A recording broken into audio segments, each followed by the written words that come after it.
Brody and Stu with our A's Awards for 2021. Let's begin and say this respectfully. Biggest surprise. It's not to say we didn't think this player was capable of a season like this, but he definitely emerged. Stu, we're giving biggest surprise to Tony Kemp. I mean, look at his last 41 games. Since August 12th alone, he's been hitting .345, but all season he's set a new career high in RBI, runs, hits, walks, extra base hits, but most importantly, games at 130 and at bats at 327. Rightfully so. I mean, all this guy's done is showed you what he's capable of doing if he gets the right amount of at-bats and the right amount of playing time. He's played all over the field for this team. He's done a tremendous job. 89 games at second base, 49 games in left field, even one game at shortstop. How about this? He has not committed an error in the outfield since May of 2016. He always makes catches like that. He always makes the normal stuff even more flashy. He's a showman out there. We love Tony Kemp. All right, that brings us to most underrated player. It's actually a guy who's not going to be in today's game. Hasn't been around the team in the last week. This is Elvis Andrus. I'm saying most underrated, Stu, because in the last week without him, kind of seen what this team looks like at shortstop and in the lineup. They're definitely missing something. He got off to a slow start. I feel like that's why people underrated him. Well, this was the guy that was chosen to take the place of Marcus Semien, and for more reasons than one. One, he's got a veteran leadership presence about himself. He's a guy that's hit .270 for a lifetime at the major league level. And he's just done a great and tremendous job for the Texas Rangers team. Yeah.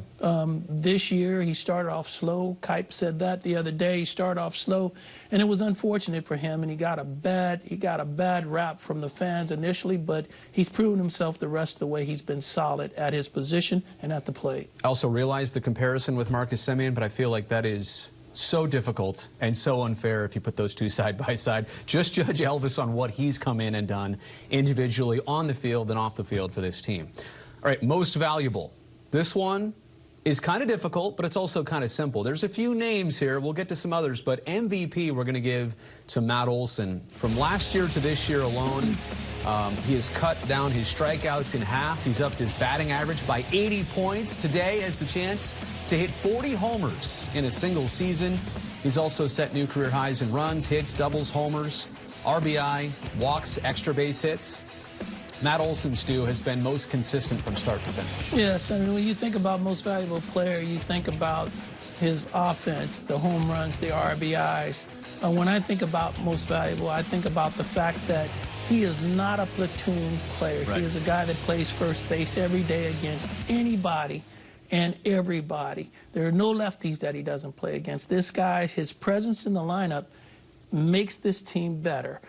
His presence in this lineup makes our defense better. This guy is a Gold Glove defender at first base, but when you add all of that together, he is the most valuable player on this team. So I realize there's a couple other names which could have been mentioned there in the MVP conversation, one of them being Chris Bassitt. Well, he didn't get that, but we've saved the best for last. Chris Bassitt, Stu, is going to be our most inspirational player.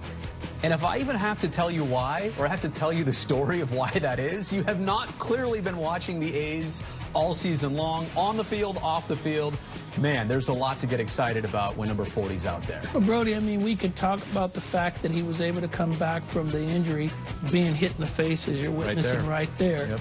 We can talk about that and being able to come back and pitch after that. And I don't think people understand how psychologically when something like that happens to you on that pitcher's mound, how that can affect you. Yep. But for me, most inspirational is the man that Chris Bassitt is, the guy that stands up in the media, in front of the media, and answers all the questions, good days or bad days. Yep. He doesn't make any excuses.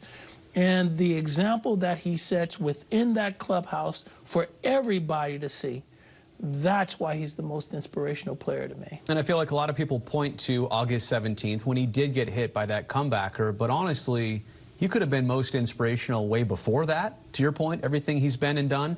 He could have been most inspirational in the 5 weeks after that, Stu, as he came back from surgery and pitched 5 weeks later, twice, 2 starts. Are you serious? Who does that? A lot of people say, I'm taking the rest of this season off. Bro, I'm going to tell you this. Had it happened to me, I would have had to seriously think about whether I was ready or even if I wanted to come back and pitch in this season.